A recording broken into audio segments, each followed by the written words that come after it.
Sadaqallahul Azim. Amma ba'du, yang sama-sama kita hormati Ketua Takmir Masjid Al-Azhar Muhammadiyah Lamongan beserta jajarannya, yang sama-sama kita hormati Ketua PCM atau yang beserta pengurus PCM Lamongan, Ibu-ibu Aisyah, para pimpinan, para sesepuh di lingkungan Masjid Al-Azhar Muhammadiyah. Alhamdulillah malam ini kita masih diberi kesempatan oleh Allah untuk sama-sama mempelajari kembali bagaimana tema-tema penting menyangkut hal-hal yang sangat dekat dengan diri kita bahas. Dan pembahasannya tentu saja sebagaimana tarjih dan tajdid Muhammadiyah itu menggariskan, kita insya Allah pembahasannya pasti merujuk kepada Al-Quran dan As-Sunnah. Nah, kemudian dalam pembahasan itu kita akan mengkajinya dari sudut pandang tarjih Muhammadiyah. Dan seperti kita tahu, tarjih Muhammadiyah itu selalu mengaitkan rujukannya kepada Al-Quran dan As-Sunnah Al-Maqbulah. Bukan sekedar As-Sunnah As-Sahihah, tapi As-Sunnah Al-Maqbulah. Nah, pembahasan tentang As-Sunnah Al-Maqbulah dulu pernah kita sampaikan. Jadi intinya bahwa hadis itu bisa diterima karena memang secara riwayat benar, secara riwayat sahih. Kemudian derajatnya tidak mesti dengan derajat yang disyaratkan oleh Imam Bukhari saja atau Imam Muslim saja, tapi seluruh imam-imam muhadditsin yang itu bisa diterima syarat-syarat makbulnya hadis. Dan secara prinsip kemudian la yukhaliful Quran, tidak bertentangan dengan Al-Quran. Nah, tema kita hari ini adalah tentang hukum berorganisasi. Ini penting kita sampaikan karena ada itu beberapa ustadz, beberapa penceramah yang mengatakan bahwa firqah itu sama dengan organisasi. Dan firqah itu kan artinya ya kelompok gitu. Dan memang kalau diartikan hanya dari kata firqah, maka memang seperti buruk, karena firqah itu pecah. Maka kelompok menjadi seorang kelompok atau sebuah komunitas kelompok itu karena pecah dengan kelompok yang lainnya gitu. Nah, disitulah maka kemudian kalau istilah organisasi dikaitkan dengan firqah, maka ya pasti pandangannya juga negatif. Hatta ada yang mengatakan bahwa firqah Muhammadiyah, firqah-firqah, organisasi-organisasi yang ada di Indonesia ini dipandang kurang lebih sesat gitu, dolah. Karena apa? Karena berorganisasi itu termasuk bid'ah. Nah, ini penting untuk kita tanyakan kemudian, maka hukum berorganisasi itu bid'ah apa enggak sih gitu. Karena orang sudah menghukumi bid'ah, itu bahayanya adalah mesti dolalah. Wa kullu dhalalatin finnar. Setiap hal yang sesat itu mesti di neraka gitu. Nah, apa betul organisasi itu dan berorganisasi itu adalah bid'ah? Mari kita bahas bersama. Sekarang saya ingin menyampaikan dulu, aliran apa sih yang melarang organisasi dan berorganisasi itu? Dari beberapa penceramahnya, kita bisa mengatakan bahwa salah satu aliran atau madhab dalam Islam yang mengharamkan organisasi dan berorganisasi adalah aliran yang disebut dengan aliran salafi jihadis. Apa aliran salafi jihadis ini? Salafi yang keras gitulah kira-kira. Salafi yang kalau mereka itu mengatakan kelompok lain berbeda dan kelompok lain tidak sama dengannya, maka dia akan mengatakan tidak sekedar salah, tetapi bahkan bisa dikafirkan oleh mereka. Nah, ini yang disebut dengan salafi jihadis. Memang tidak semua salafi berpendapat organisasi itu bid'ah. Tidak semua organisasi salafi atau tidak semua madhab salafi yang berpendapat bahwa organisasi dan berorganisasi itu tidak boleh atau haram. Ada misalnya kayak salafi yang tidak jihadis, salafi yang mereka itu hanya ingin misalnya memakmurkan masjid, hanya misalnya ingin memperbanyak silaturahim. Ada salafi yang modelnya begitu. Nah, yang kayak gini ini biasanya pendapatnya tentang organisasi itu boleh lah gitu. Tapi mereka kemudian menyatakan, tapi kami tidak mau aktif di organisasi. Nah, biasanya begitu. Tapi kalau salafi yang jihadis ini, mereka ini kemudian membid'ahkan organisasi, mengatakan organisasi itu dhallah, karena firqah itu dhallah. Nah, mereka ini ya, cenderung menolak pembentukan organisasi formal dan struktur hierarkis, jadi mulai dari pusat sampai di ranting. Wah, itu mereka menolak, cenderung menolak. Meskipun di belakangan banyak juga kelompok-kelompok ini, karena memang mendirikan pesantren itu harus ada rekomendasi, dan yang diminta rekomendasinya dan lalu disahkan oleh pemerintah adalah kalau enggak dari Muhammadiyah, dari Nahdlatul Ulama. Nah, mereka mau minta ke Nahdlatul Ulama juga enggak mungkin. Akhirnya maunya minta ke Muhammadiyah. Tapi kita juga tegas akhirnya. Kenapa tegas? Karena mereka kalaupun dikasih itu nanti menisbahkan ke Muhammadiyah. Sementara mereka juga mengkafirkan Muhammadiyah, membid'ahkan Muhammadiyah. Karena organisasi Muhammadiyah juga bid'ah katanya. Gitu. Jadi akhirnya kami pun berpikir juga itu untuk memberikan rekomendasinya. Karena pasti dinisbahkan kepada kita. Nah, kemudian jadi organisasi yang hierarkis, struktural mulai dari pusat sampai ranting, nah itu mereka menolaknya. Alasan mereka begini, bahwa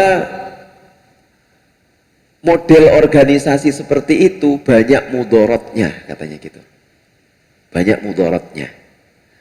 Dan mereka ingin lebih mengikuti model Islam awal yang sederhana, seperti katanya yang dipraktekkan oleh kaum salafus saleh, dan mereka dalam mencapai itu kok bahagia-bahagia saja gitu tanpa organisasi.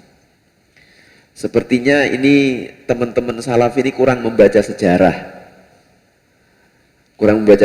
tentang bagaimana Rasulullah SAW, bagaimana para sahabat itu sangat concern terhadap organisasi dan berorganisasi. Nah, nanti kita sampaikan.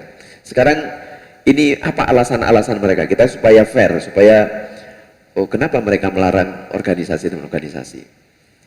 Kemudian alasan mereka begini, organisasi itu adalah program orang kafir. Programnya orang kafir organisasi. Apa iya? Nah, ini perdebatan historis ini. Orang kafir itu apa punya organisasi? Terus merujuk orang kafir tuh siapa sih orang kafir tuh? Orang zaman jahiliyah. Orang zaman jahiliyah itu nggak punya organisasi juga. Tapi kalaupun mau disebut ada, itu ada.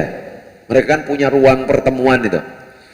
Ruang pertemuan yang para pemuka-pemuka Quraisy, kafir Quraisy waktu itu sering berkumpul. Kalau itu disebut sebagai cikal bakal organisasi ya boleh lah. Tetapi model kayak begini nggak hanya di zaman masyarakat jahiliyah, sebelum itu juga sudah gitu. Termasuk agama Hanif itu juga mempraktekkan sistem berorganisasi seperti itu gitu. Jadi kalau programnya orang kafir itu sejak kapan?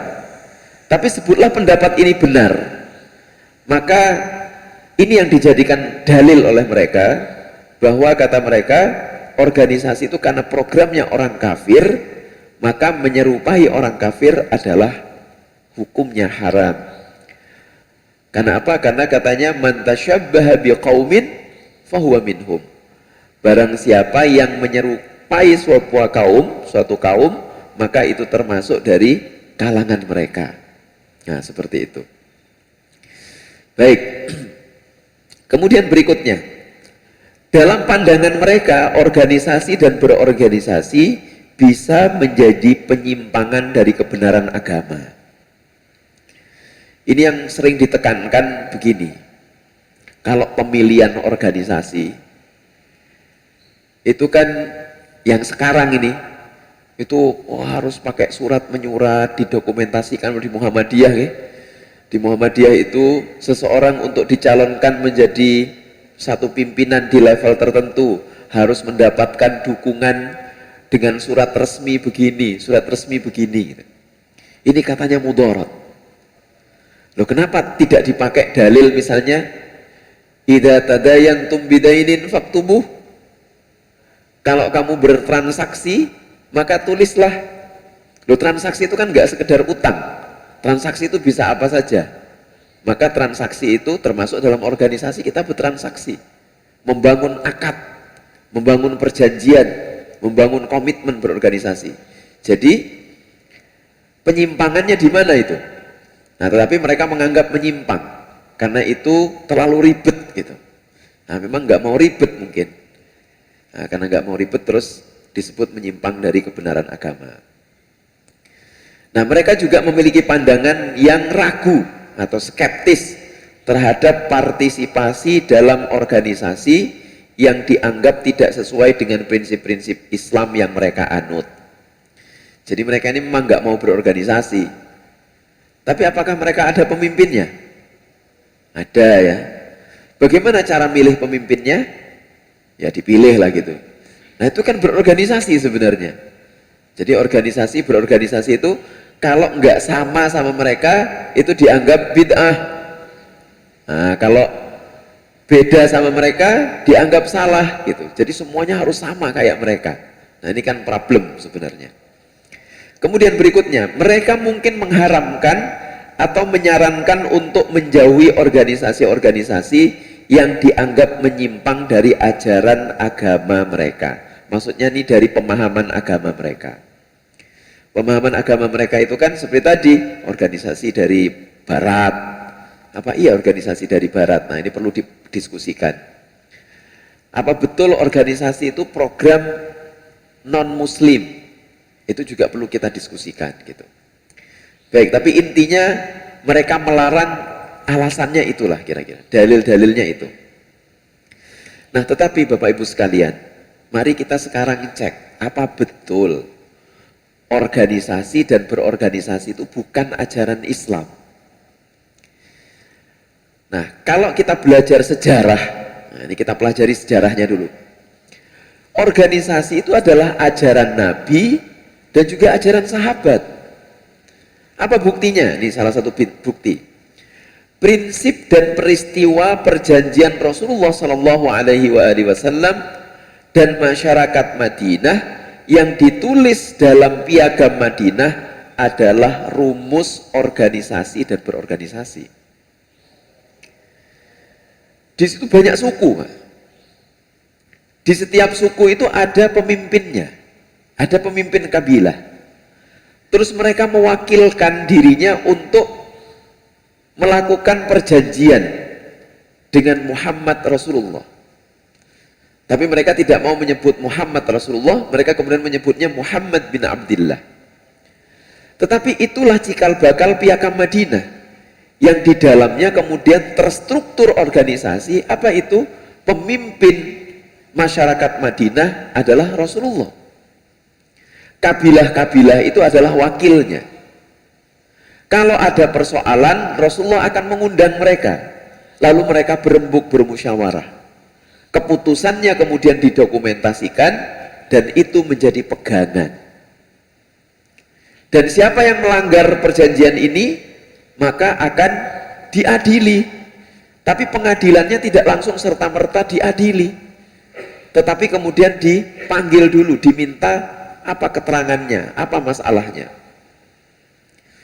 Sama kan seperti suku Khazraj sama suku Nadir. Ini Bani Yahudi yang hidup di zaman Rasul dan termasuk yang melakukan perjanjian di Hudaibiyah, di perjanjian yang kemudian menjadi Piagam Madinah itu. Menariknya adalah di perjanjian itu Bani Khazraj, Bani Nadir, dan siapapun yang menjadi komunitas masyarakat Madinah di mana kepemimpinannya adalah Rasulullah dan wakil-wakilnya adalah kepala-kepala suku itu, satu, mereka semuanya wajib membayar pajak zimmah, membayar zimmah. Makanya kemudian yang non muslim disebut ahlu zimmah, membayar denda, membayar pajak untuk perlindungan, gitu. Bayangkan kemudian Bani Nadir sama Bani Khazraj itu tidak taat sama aturan yang mereka bikin sendiri. Nah, lalu kemudian mereka dimintai pertanggungjawaban. Ketika dimintai pertanggungjawaban, yang mereka lakukan adalah justru mereka tidak mau mengindahkan. Bahkan mereka kemudian bersekutu dengan kelompok lain. Nah, Rasulullah bersama masyarakat Madinah kemudian bersepakat untuk mengusir Bani Nadir dan Bani Khazraj.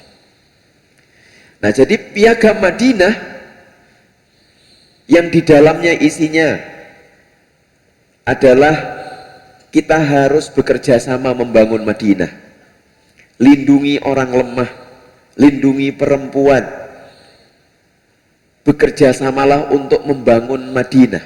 Nah, ini kan prinsip-prinsip organisasi sebenarnya. Jadi sejak Rasulullah SAW ternyata prinsip organisasi dan berorganisasi sudah ada gitu. Kemudian kita mengenal perang Khandaq. Di perang Khandaq Rasulullah itu membagi para sahabat ke 7, jadi ada yang jumlahnya 7 orang, ada yang jumlahnya 9 orang. Mereka kemudian menggali parit. Di setiap 7 dan 9 orang ini ada tugas-tugas khusus. Ada yang tugasnya menggali parit, ya, memang bersama-sama menggali parit. Tapi kemudian ada yang bagian konsumsi, ada yang bagian mencatat progres pekerjaannya, kemajuan pekerjaannya. Ada juga yang bagian intelijennya yang melaporkan ke Rasulullah. Nah, ini kan organisasi. Ini prinsip organisasi juga. Jadi pembagian tugas, pembagian kerja dalam penyiapan parit untuk perang Khandaq adalah prinsip organisasi dan berorganisasi. Bapak Ibu yang saya hormati, kemudian ada lagi pembagian tugas dalam setiap penugasan perang. Kan dalam peperangan itu kaum muslimin melawan kaum musyrikin dan kaum kufar, itu ada distribusi tugas. Apa distribusi tugasnya? Ada yang jadi panglima, ada yang menjadi wakil panglima, ada yang bertugas membawa bendera, ada yang bertugas menjadi penghubung antar pasukan, ada yang bertugas menyuplai informasi, ada yang bertugas mendokumentasikan harta rampasan perang, dan seterusnya.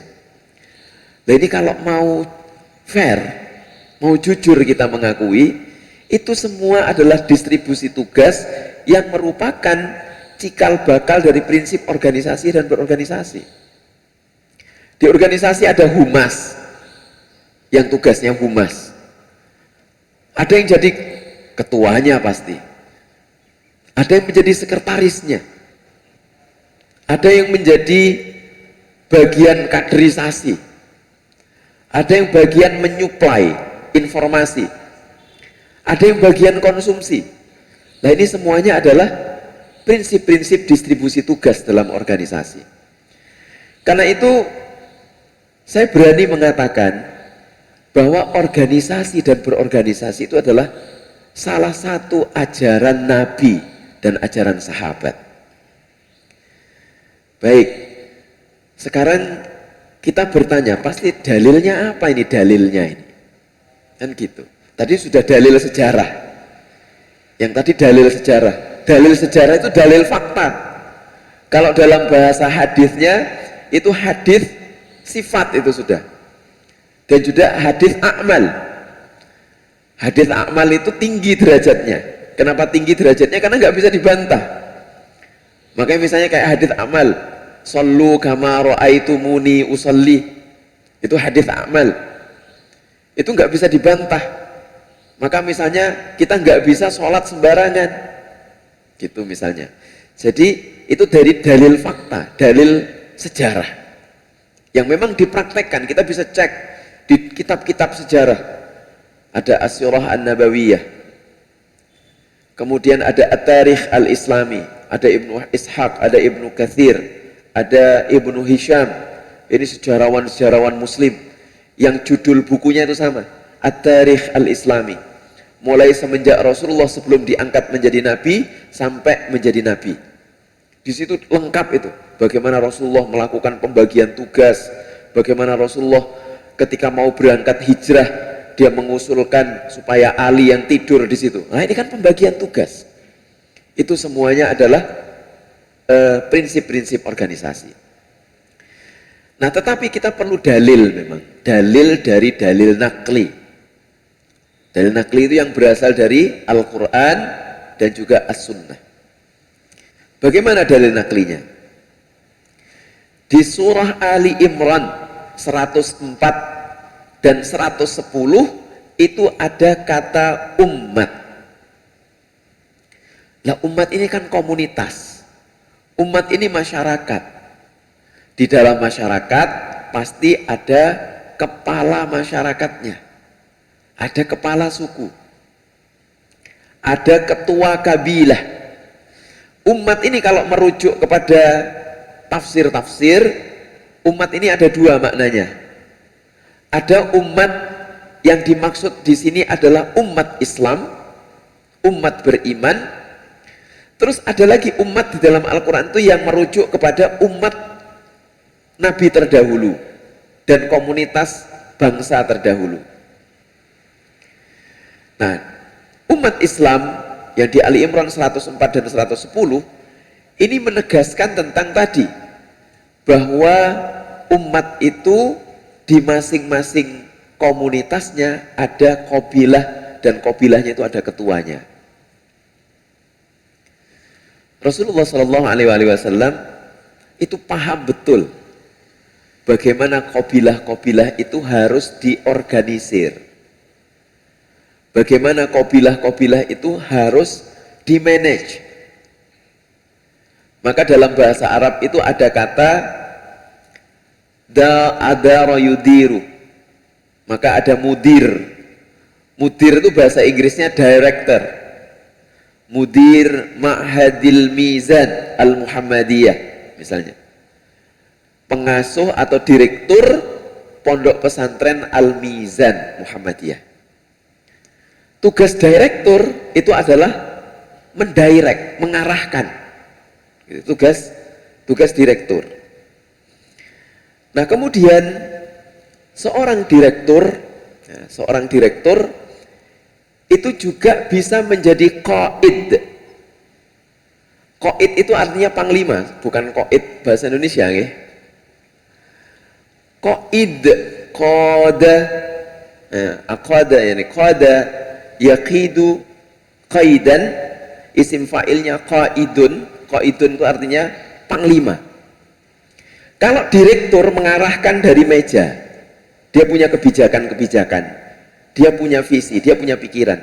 Kalau qaidun itu dari lapangan, maka ada ketua lapangan. Wah, itu pasnya di lapangan dia. Biarkan dia mengatur pasukan di lapangan. Dan itu organisasi juga, qaid. Tapi ada imam. Nah, Pak Imam disebut lagi nih. Ada imam. Imam itu apa? Imam itu pemimpin spiritual. Jadi orang itu seperti fungsi Rasulullah SAW, beliau panglima, kadang pernah memimpin pasukan, Rasulullah juga memimpin sholat, Rasulullah juga memimpin berbagai macam hal. Yang di situ Rasulullah kemudian mengajarkan tentang apa yang dimaksud dengan imam itu adalah seorang pemimpin spiritual. Tetapi imam itu komplit, karena dia di samping sebagai pemimpin spiritual, dia itu disebut imam karena dia juga bisa menjadi direktur, dia juga bisa menjadi qaid, dan dia juga bisa menjadi rais. Nah, kalau rais itu ketua seksi-seksi. Ada rais kism nadzafah, ada ketua bagian kebersihan, ada rais kism maktabah, kepala atau ketua bagian perpustakaan. Lah, ini semuanya kan organisasi. Artinya kemudian umat itu di dalamnya kemudian ada gambaran tentang prinsip-prinsip berorganisasi. Unit terkecil dari umat adalah individu. Individu kemudian membentuk keluarga. Bahkan di dalam keluarga itu harus ada organisasinya.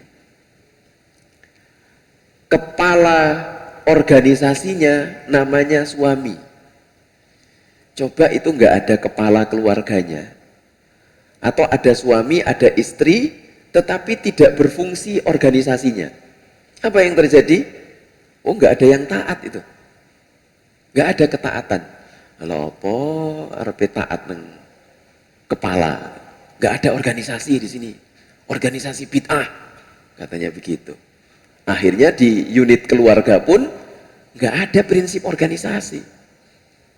Padahal prinsip organisasi itu bagaimana orang memimpin, bagaimana orang mau dipimpin. Itu prinsip organisasi. Kemudian unit terkecil keluarga itu menjadi komunitas, rukun tetangga, rukun warga, lalu menjadi kampung, setelah menjadi kampung menjadi desa, setelah menjadi desa menjadi kecamatan, terus begitu. Itu semuanya prinsipnya organisasi, Pak. Cuman memang kalaupun di proses organisasinya itu buruk, kan bukan berarti kita boleh membid'ahkan organisasi. Kalau misalnya ada baju kotor, kan bukan berarti baju itu kemudian nggak kita pakai. Tapi apa? Bisa kita cuci. Yang mencuci siapa? Nah, kita bisa minta, bagian laundry, tolong cuci. Oh, bagian ini, tolong cuci. Nah, di rumah pun begitu kan? Ada bagi tugas, termasuk tugas-tugas untuk individu masing-masing. Nah, itu umat. Kemudian yang berikutnya di surah As-Saff. Di surah As-Saff itu, ini kan tentang saf, tentang barisan. Innallaha yuhibbul ladzina yuqatiluna fi sabilihi saffan ka'annahum bunyanum marsus. Sesungguhnya Allah mencintai orang-orang yang berperang di jalannya dalam barisan yang teratur, mereka seakan-akan seperti suatu bangunan yang tersusun kokoh. Nah, tadi saya katakan bagian dari ajaran Rasulullah SAW sebagai prinsip-prinsip organisasi itu di dalamnya contoh tentang peperangan. Shaf di sini di surah As-Saff ayat 4 itu ceritanya tentang perang. Coba bayangkan, perang itu shafnya kaum muslimin barisannya tidak solid. Apa yang terjadi? Pasti porak-poranda, sama seperti di perang Uhud. Mereka tidak taat terhadap perintah Nabi, maka yang terjadi kemudian porak-poranda, kalah mereka. Itulah, berorganisasi yang solid itu membuat orang bisa menjadi kuat begitu. Nah, di dalam shaf sholat itu kan juga sama. Sholat itu sejatinya juga mengandung nilai pelajaran mengenai organisasi. Ada imamnya, imam maju, kemudian imam mengatakan, ada wakil imam, yang menjadi muadzin sama muqim as-shalah dengan iqamah. Nah, kata imamnya, ayo diiqamai. Nah, wakilnya kemudian mengiqamai.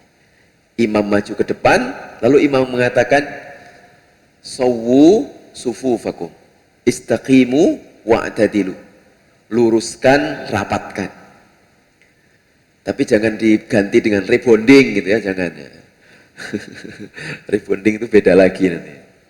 Meskipun sama-sama meluruskannya, tapi itu beda.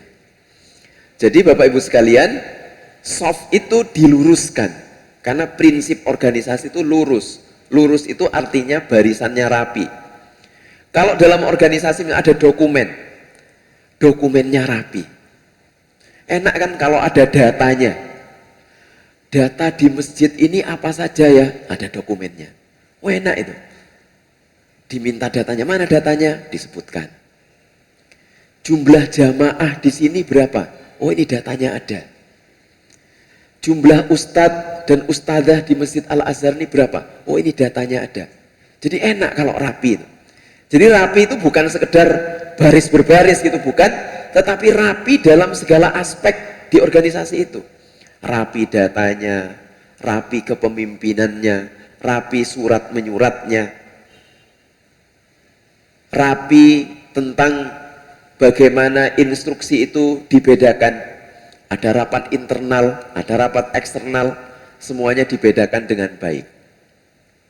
Nah itulah yang sebenarnya kemudian menjadi poin penting dalam organisasi, bahwa soft di dalam sholat itu mengandung nilai-nilai prinsipil organisasi. Kan itu imam kemudian mengarahkan untuk itu. Ada seorang non-muslim yang sangat takjub dengan prinsip organisasi di dalam sholat. Kenapa? Misalnya kita lagi bertebaran di mana-mana, kemudian masuk masjid, lalu muadzin adzan, wah kita sudah mulai masuk semua tuh. Kemudian muadzin iqamah, wah semua berdiri tuh. Ketika muadzin mengatakan hayya 'alas shalah, hayya 'alal falah, pada berdiri. Tapi ada yang mengatakan waktu qad qamatis salatu, qad qamatis shalah. Nah, semua berdiri. Gitu. Nah, itulah jadi itu prinsip organisasi di dalam sholat, di mana kemudian orang, makanya non muslim tadi takjub, orang lagi bertebaran dipanggil begitu langsung rapi dalam hitungan bahkan menit. Kata non muslim ini di barat, panglimanya manggil, ngumpul, nggak ngumpul itu. Nah ini kita ayo ngumpul dengan satu kalimat yang semuanya bisa mengerti. Hayya 'alas shalah, hayya 'alal falah. Semua sudah siap-siap berdiri. Qad qamatis salatu, qad qamatis salah. Berdiri semua. Kemudian lalu imam masuk ke depan dan kemudian menyiapkan barisannya. Itu pun masih diperiksa. Dulu kita tahu dalam sejarah di zamannya Sayyidina Umar bin Khattab, kalau pas lagi sholat ada yang serodok maju titik, ono yang agak ke belakang sedikit, langsung dirapikan. Tuh rapikan. Pernah Umar dari jengkelnya kemudian pakai pedang gitu. Pakai pedang. Jadi ketika Umar mau merapikan sudah pakai pedang begitu, wah semuanya jadi rapi itu. Nah para sahabat kemudian menjadi rapi semua. Nah itu fungsi imam mendirect seperti itu, mengarahkan. Nah Bapak Ibu sekalian, kemudian itu di surah Shaf tadi yang kaitannya sama perang dan juga sama sholat. Kemudian ada athar dari Sayyidina Ali bin Abi Thalib. Athar ini kaulnya Ali, pendapatnya Ali, dawuhnya Ali bin Abi Thalib. Apa itu? Ini masyhur sekali. Al-haqqu bila nidham yaghlibuhul batilu bin nidham. Kebenaran yang tidak terorganisir itu dapat dengan mudah dikalahkan oleh kebatilan yang terorganisir. Apa pasalnya? Karena terorganisir itu. Panjenengan gak ada program yang sae di masjid ini atau dimanapun, tapi wah sudahlah kita lakukan aja, nggak usah ini serampangan gitu lah ngakunya. Tidak tertata dengan rapi. Misalnya contoh kecil seperti pengajian inilah, atau contoh kecil seperti Jumatan, itu tidak diatur, wis nanti aja kita bisa kok ngundang di hari Kamis, nggak apa-apa itu katanya gitu. Apa yang terjadi kemudian? Akhirnya nggak dapat, wah nggak ada yang bisa ini katanya gitu. Nah itu tidak terorganisir gitu. Maka meskipun itu kebenaran tapi tidak diorganisir, dapat dikalahkan oleh kebatilan yang organisir. Sama misalnya ada orang mengajak kepada kebaikan, tetapi kemudian tidak terorganisir. Lalu ada orang ngajak nonton dangdut koplo. Nonton dangdut, wah terorganisir, dipromosikan dengan baik, ada pamfletnya. Kemudian di setiap gang ditaruh, ayo dangdut koplo, dangdut koplo, dangdut koplo. Semua dipromosikan. Sampai ke orang-orang kecil dipromosikan. Bahkan dikatakan, ini dangdut koplo ini kalau datang dapat hadiah loh nanti. Wah sampai sebegitunya. Diorganisir dengan sedemikian rupa. Nah terus ada yang ngurus masjid. Masjidnya nggak pernah dirapikan, disapu juga enggak, dikasih pengharum juga enggak, dibiarkan acak adut. Kemudian ayo sholat, ya katanya gitu. Beda sama ajakan dangdut koplo tadi, karena terorganisir dengan baik, meskipun dia sebutlah batil, bukan soal musiknya ya, bukan soal musiknya, ini soal koplonya tadi. Nah itu kemudian maka yang di situ lalu menjadi apa? Menjadi bagus, menjadi baik kemudian. Apa yang menjadi baik di situ? Yang menjadi baik adalah kalau kebenaran terorganisir. Tetapi kalau kebenaran tidak terorganisir, maka yaghlibuhul batil bin nizam, akan dapat dikalahkan oleh kebatilan yang terorganisir. Nah, ini juga prinsip dalam organisasi. Nah sekarang bagaimana posisi dan sikap Muhammadiyah tentang organisasi? Nah ini penting untuk disampaikan. Prinsip nilai dan kode etik organisasi yang biasanya dirumuskan dengan POAK biasanya ya. Ini kalau belajar manajemen organisasi biasanya ada POAK nih. Planning, ada perencanaannya. Organizing, ada pelaksanaannya. Jadi setelah perencanaan ya dilaksanakan. Actualizing, pelaksanaannya itu harus benar-benar terlaksana secara konkret. Jangan cuman sudah dilaksanakan, masih dalam rencana. Sudah dilaksanakan, sudah kami niatkan. Nah ini baru planning dan organizing. Gitu. Sudah jadi, oh sudah terancang. Sudah terlaksana? Belum, berarti belum actualizing. Kemudian communicating. Di communicating itu berarti orang harus berkomunikasi dengan yang lain-lain. Jadi nggak main hantem sana, hantem sini, atau nggak main misalnya, wah kita pokoknya programnya ini gitu, tanpa mengkomunikasikan dengan yang lain. Jadi tetap harus ada komunikasinya. Di dalam proses pelaksanaan dan setelah terlaksana itu ada kontrolnya. Karena kalau nggak dikontrol nanti bisa nggak ada evaluasinya. Nah ini POAK namanya, atau serta DAO. DAO itu Documentations, Articulations, dan Organizing. Dokumentasi, jadi dokumentasinya itu harus betul-betul rapi. Kemudian artikulasi harus terpromosikan dengan baik, tersebarkan kebaikannya dengan baik. Lalu organizing, terorganisir dengan baik. Jadi nggak sekedar disebarkan tapi nggak diorganisasi, terorganisir dengan baik. Nah ini menurut Muhammadiyah adalah wilayah lingkup persoalan dunia. Jadi organisasi itu menurut Muhammadiyah adalah ruang lingkupnya persoalan dunia. Karena persoalan dunia, maka kata Rasulullah, antum a'lamu bi umuri dunyakum.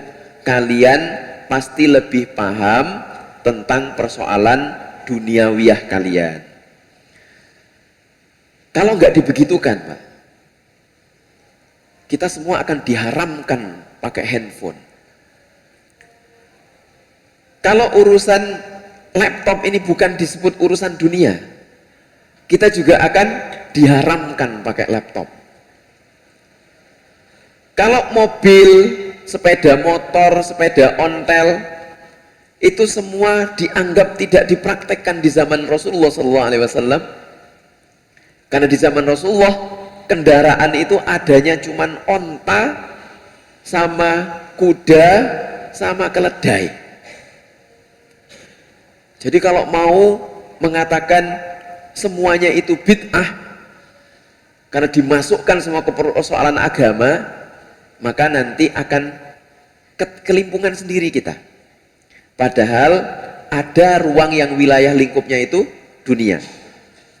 Nah, karena persoalan dunia, kalau di Muhammadiyah itu kan ada al-masail al-khamsah. Al-masail al-khamsah itu salah satu urusannya itu adalah, poinnya adalah dunia. Jadi ada persoalan yang memang menyangkut urusan dunia. Kalaupun mau dimasukkan ke ibadah, karena semua kebaikan itu pasti ibadah. Ibadahnya yang ghairu mahdhah. Ghairu mahdhah itu prinsipnya apa? Maslahat aja. Maslahat, manfaat. Sudah itu. Dan kemudian tidak bertentangan dengan syariat. Nah, niku itu al-masail al-khamsah. Nah, karena itu kemudian posisi dan sikap Muhammadiyah tentang organisasi dan berorganisasi bukan bid'ah. Ini perlu kita tekankan nih, bukan bid'ah. Nah, paling terakhir, memahami dan menghayati manhaj tarjih dengan baik, terutama terkait dengan al-masail al-khamsah dan Islam berkemajuan, perlu dilakukan dalam masalah organisasi dan berorganisasi ini, supaya kita kemudian tidak dikit-dikit bid'ah, dikit-dikit bid'ah. Mengatakan kemawon pas dengan adzan. Terima kasih atas kesabaran mendengarkan. Hadanallahu wa iyyakum wal afu minkum. Nasrum minallah wa fathun qarib wa basyiril mu'minin. Thumma assalamu alaikum warahmatullahi wabarakatuh.